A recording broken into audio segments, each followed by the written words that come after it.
দর্শক, আজকে আমরা বলবো চুনিয়া আমার আর কেডিয়া আজাদ। রফিক আজাদ 14 ফেব্রুয়ারি 1941 সালে টাঙ্গাইল জেলার জাহিরগঞ্জের গুনি গ্রামে জন্মগ্রহণ করেন। তিনি 1959 সালে টাঙ্গাইলের ব্রাহ্মণ শাসন উচ্চ বিদ্যালয় থেকে প্রবেশিকা এবং নেত্রকোনা কলেজ থেকে উচ্চ মাধ্যমিক পাশ করেন। ঢাকা বিশ্ববিদ্যালয় থেকে তিনি বাংলা সাহিত্য স্নাতক ও স্নাতকোত্তর ডিগ্রি লাভ করেন। কর্মজীবনে তিনি সাংবাদিকতা, অধ্যাপনা ও সরকারি চাকরিতে নিয়োজিত ছিলেন।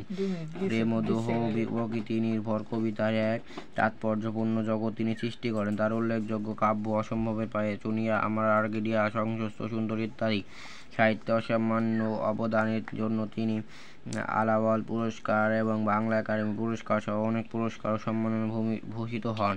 12 মার্চ 2016 সালে তিনি মৃত্যুবরণ করেন।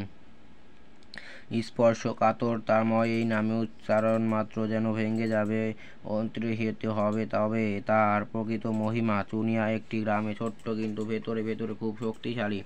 মানব সম্ভব তার বিরুদ্ধে দাঁড়াবে। মধ্যরাতে চুনিয়া নীরব, চুনিয়া তো ভালোবাসে শান্ত স্নিগ্ধ পূর্ণিমার চাঁদ। দুনিয়া প্রকৃত বৈদ্য স্বভাবের, নিরিবিলি সবুজ প্রকৃতি। দুনিয়া স্বজনব্যাপী মনোরম আদিবাসী ভূমি। চুনিয়া কখনো কোনো হিংস্রতা দেখেনি। চুনিয়াগুলোর শব্দে আজকে ওঠে কি? প্রতিটা গাছের পাতা। মানুষ প্রচুর হিংস্রতা দেখে না করে ওঠে। চুনিয়া মানুষ ভালোবাসে। বৃক্ষদের সাহচর্যে চুনিয়াবাসীরা প্রকৃত প্রস্তাব খুব সুখে আছে। চুনিয়া এখন আছে এই সভ্য সমাজের কারো কারো মনে। কেউ কেউ এখনো তো পোষে বুকের নিভিতে এক নিবিড় চুনিয়া। চুনিয়া সদ্যতা জানে, চুনিয়া ব্যান্ডেজ বাঁধে, চুনিয়া সান্ত্বনা শুধু। চুনিয়া ডাকি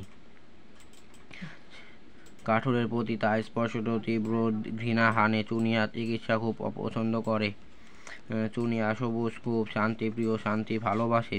চুনিয়া কখনো জানি কারোকে আঘাত করে না। চুনিয়া ব্যান্ডেজ বাঁধে, চুনিয়া সান্ত্বনা শুধু।